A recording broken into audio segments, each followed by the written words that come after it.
Waheguru Waheguru Waheguru. Good morning to you all. Today's morning Hukamnama from Shri Darbar Sahib Amritsar is by Shri Guru Ram Das Ji in Raktanasri Ang 668 of Shri Guru Granth Sahib Ji. Let's read it, understand so that we can implement it today. Satnam Shri Waheguru Sahib जी. तनासरी महला चौथा. हर हर बूंद पे हर स्वामी हम चात्रिक बिलल बिलाती.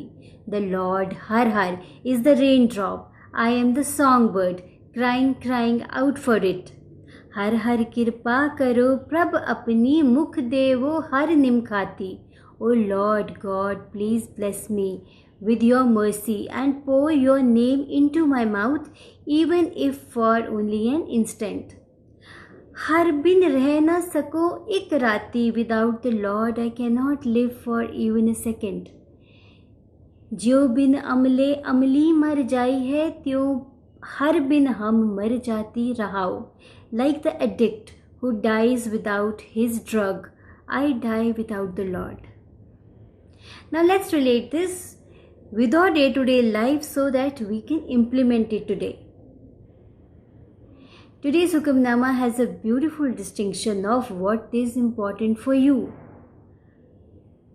और इसकी नेचर से बहुत अच्छी एग्जाम्पल्स दी गई हैं because when you connect with nature, you understand a lot about yourself. So this is a migratory bird, peat-crested cuckoo, which is unlike any other creature on earth.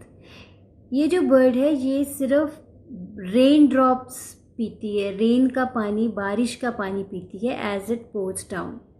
However thirsty it may be, but इतना पानी है, पानी की abundance है, but ये जो bird है ये सिर्फ rain drops ही पीती है. So it knows what is important for her.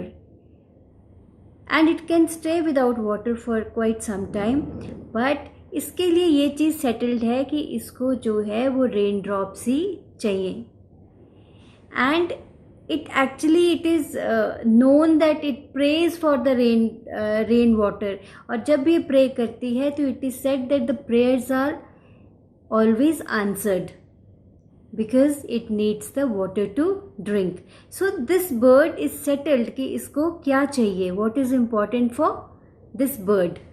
This shell duck, which is also known as chakwa, means male is known as chakwa and female is known as chakwi.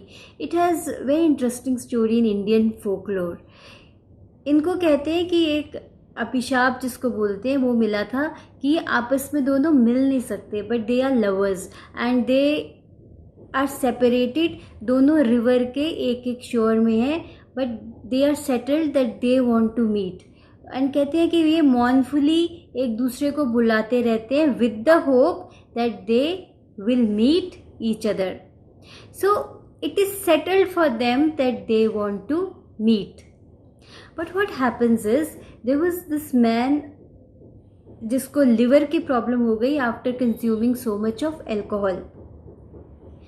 Doctor said that अब एक drop भी अगर alcohol की आपके अंदर गई, it can be very very harmful. इसके बाद जो है वो डेथ पक्की है. After this you won't be able to survive. This man said okay, अब मैं कभी भी शराब का मुंह नहीं देखूंगा. Of course for few years उसने नहीं पी शराब, he did not consume the alcohol.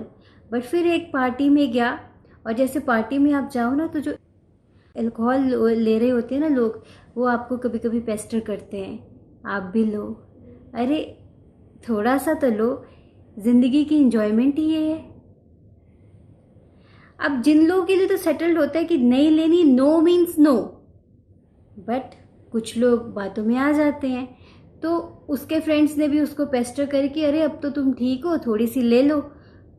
उसने जो डॉक्टर को वर्ड दिया था उसको तोड़ दिया एंड ही कंज्यूम दैट. और एक बार कंज्यूम करी तो उसने अपने आप को पीने से रोक के इतने साल से रखा हुआ था. He started consuming all the more and ultimately he had the end. अब उसके लिए ये चीज़ इम्पॉर्टेंट शायद थी ही नहीं, उसकी हेल्थ, उसके लिए ये चीज़ सेटल्ड ही नहीं थी कि उसको अल्कोहल नहीं कंज्यूम करनी नो मैटर व्हाट।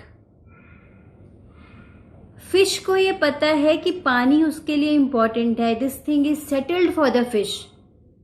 एक पॉन्ड में सूखा पड़ गया तो जो वाटर एनिमल्स हैं, स्नेक, फ्रॉग, उन सब ने ये डिसाइड करा कि अब हमें यहाँ से आगे जाना चाहिए।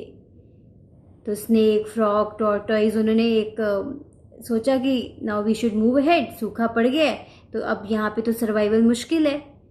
फिश सेड आप जाओ, बट मेरे लिए तो सेटल्ड है कि मुझे तो पानी चाहिए, उसके बिना तो मैं रह ही नहीं सकती। So you make a move because you can survive, but I can't survive without water. And it is settled for the fish that water is very important for it. So we should know what is important for ourselves. So nature has some beautiful examples with which we can connect. Now let's do one practice today. आज इस चीज़ को जानिए कि what is important for you in life. देखिए, there is a difference between utility and happiness. हम utility की items तो हमारे पास बहुत हैं, गाड़ी है, घर है, कपड़े हैं, हम इसको कंफ्यूज कर लेते हैं हैप्पीनेस से। ये तो यूटिलिटी की आइटम्स है, यूज़ करने की आइटम्स है, इसको परचेज कर लो, यूज़ कर लो। पर what is happiness? Happiness actually lies in what is important for you in life. तो आज जानिए कि बहुत अगर कंफ्यूजन हो रही है, अगर आपको नहीं पता कि क्या ज़रूरत, आपके लिए क्या इम्पोर्टेंट है, उस चीज़ को जानिए। Try to give a thought today that what is important for you, and even if you know that what is important for you and you had not been taking the action, तो आज उसके बारे में कुछ सोचिए और action ले लीजिए। तो आज ये असाइनमेंट कीजिए कि जानिए, ask yourself what is important for me and get clear, get sorted out. तो इस चीज़ को करिए, then let me know what is important for you. Take care, bye bye. Wahe Guru.